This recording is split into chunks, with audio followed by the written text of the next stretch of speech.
In this Webflow tutorial, we built a looping title animation with the GSAP timeline. And you can use this animation very well on top of images or as an intro animation. And it doesn't always have to loop. You can also use it just every time a new headline comes into the viewport.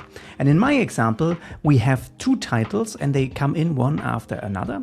And the special part here is the blur filter, and this is currently not available as a property to animate directly inside of the GSAP interactions, but I will show you a simple workaround to animate also CSS filter, because we can now add classes to an element and also we can later remove classes again. And that's something that was not possible with the old Webflow interactions. But this is a very useful technique, and when you understand it, you can use it for many other effects as well.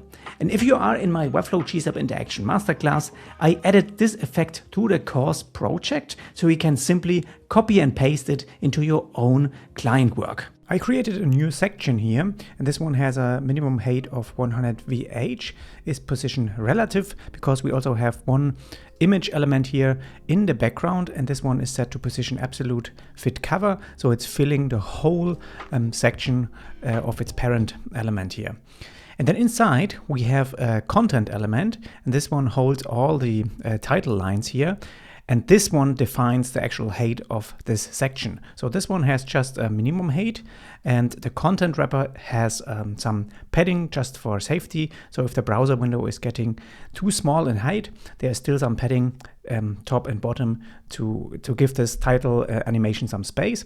And then we have some max width settings here. I think I have my medium container here inside. Set this one to 100%. So you see the blue line here. This is actually the box we could fill with our title. And then I set this one to relative. You will see in a minute why. And then inside, or let's go through to the custom properties, because here we have the container type inline size.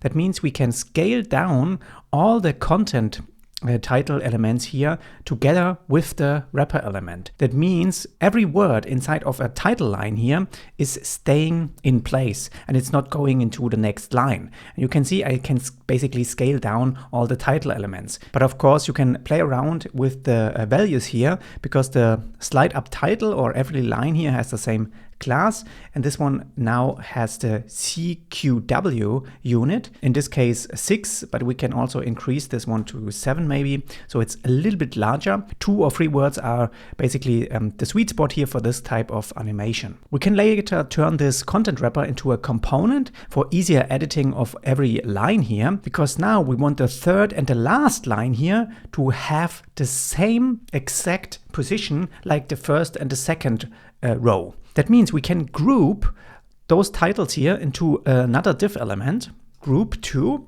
and then we can do the same here for the first one. So not this one. Let's grab those and make a command, and then what is it, Option G, and I think this is the shortcut for grouping or putting a div element outside of an element, and this one should be now our group 1. And now we can set the group 2 element here to position absolute to bring it on top of our group 1. Because both of them have just 2 lines, it seems like, or it looks like, this exact same position. And this works because the content wrapper here is also set to flexbox vertically centered, and then we align all the content here to the center. You can also play around here with the alignments. Let's start with the animation, and for that I choose the content wrapper element and I'll go to the interactions. And in this case I make a scroll interaction. I name this one blur slide up loop title. And then we can start by going to the trigger element, and it's already chosen the content wrapper, which is the correct one. And every time this element comes up in the viewport, we want to trigger some actions. And when it leaves, we want to pause the animation for better performance of the overall website. And then when it enters back, we can resume or just play again, and then we pause again if it leaves the section out of the viewport. And that's it for the trigger. And then first we could hide the group 2 element just to better animate the first 2 title elements. So we double click in the timeline. I choose or click the group element here, the group 2. Then I go to the target and then I can choose class. So it's inserting our group 2 class automatically within our trigger element, which is this one. And then we can just go to the opacity and type in 0. So we basically just don't see the whole group 2 elements just for now. First, we want to animate the slide up title 1. That means I just double click here again. In this case, it's title 1. And then I go to the target, choose class. And in this case, it's not within our trigger element, which would be this one. And now you see every one of those blur slide up title gets a blizzard icon here. That means it's now animating all of them, but we only want those 2 elements now. That means I can click or choose the group 2 here. And in this action step, I go to the filter and then choose within and not trigger element, but class. And now it's inserting our group 1 and it's now only animating those 2 titles within this action step. And for the duration, maybe it's 0.75 or 7 seconds. And then we want to go from 0 opacity to 100 opacity and also move the element in the Y direction. So down maybe 30 pixel. And then it's going back to its original position. So you can choose pixel or RAM here, it doesn't matter. Let's maybe divide this by 16 to choose RAM. And it's doing this now with a pretty boring easing, but we can change this by going into the drop down here and choose another ease out animation. Maybe a power 3 would also be better than the power 1 here. But in my case, I choose a custom easing and just type in my own curve. And this custom curve is maybe in between the power 3 and power 4. But what we now want is to animate one line after another and not both of them all together.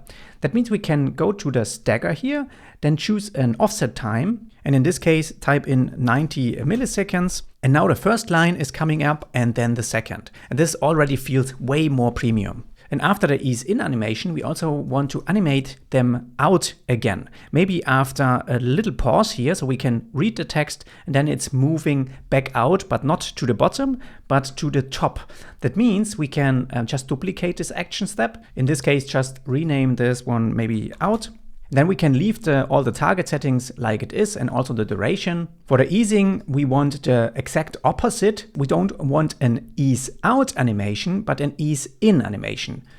That means I change the curve here to another value, and you can just copy this value here out of the project in my GSAP online course. And now we want to go from where it ends here. So I have to change the from state or toggle them off. So it's going from where it ends here. And then we want to animate this back to 0 and then also back to its value here. So I copy this one. And then it's going the same distance, but to the top. And you see it's now going downwards, and that's not what we want. So we have to do this in the minus direction. So it's now moving upwards. And now as the last step, we have our blur animation. And that's a really nice detail, but we cannot add this property right here inside of the Webflow GSAP UI. So there is no filter or blur option here to choose. And the solution for that is to just go outside of this action step here. And then we can add a new action. And in this case, choose the set. So not an animate action step, which would be this one, but choose an set. That means you get a little different icon or symbol here. And now at the beginning, we want to set a class which blurs our title element. That means we have to first integrate or create this blur class inside of our project. So I go to the section here and choose a new div element. In this case, I think I have already created a class is blurred. And this is now basically just an empty div element, which is not necessary here inside of our section. We can also just copy this one, go to our header component, and inside here I have a classes do not clean up folder. And I just paste it in here, so it's available throughout my project. And all this class does is add a filter here, in this case a blur, and you could also do this with other properties, not just the blur, but maybe with an invert or grayscale, whatever you want. And then I set this one to 6 pixel blur, and now every element that gets this combo class is getting blurred. So let's go to group 2 and hide this one with opacity for now. And then we can add here the isBlur combo class, and you see the element is now blurred out. But when I remove the class, you see it's instantly going back to our original state. And that means those base class needs a transition. And it's also important that you understand the difference, because when we add a class in GSAP, we cannot control how fast or how long the easing is. This is basically something we now have to set up here inside of our Webflow UI here inside of our designer. That means we go to the base class title here, go to transition, and then we can choose filter here because we want the transition or the easing to just affect the blur filter. So let's maybe go for 750 milliseconds. And for the easing, you can choose a different curve here or just paste in your own curves settings, like in my case. Now we can go back to our interaction and go to the set action here. Let's name this one add blur.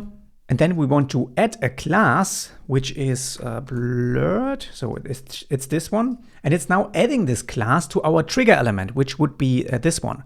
But we only wanted to add to both of those elements. That means I choose the title here in my navigator, then go to the target, choose class here, and it's automatically filling in the correct class. And now it's within the trigger element where we can also change this one to the group 1, so we can leave them separate and then go to the class here. So it's looking for this title class inside of group 1, but we also want to remove the blur effect pretty fast after the title element is coming in. So we can just copy and paste the set action step here again. And in this case, we leave all the target settings and go to the class, and then we just choose remove. And when you now move the cursor preview here, you see it's a little bit buggy inside of the GSAP preview, but when we play the animation, the elements or the title is actually blurred at the beginning, and then it's removing the blur again. And what we also want is to add the blur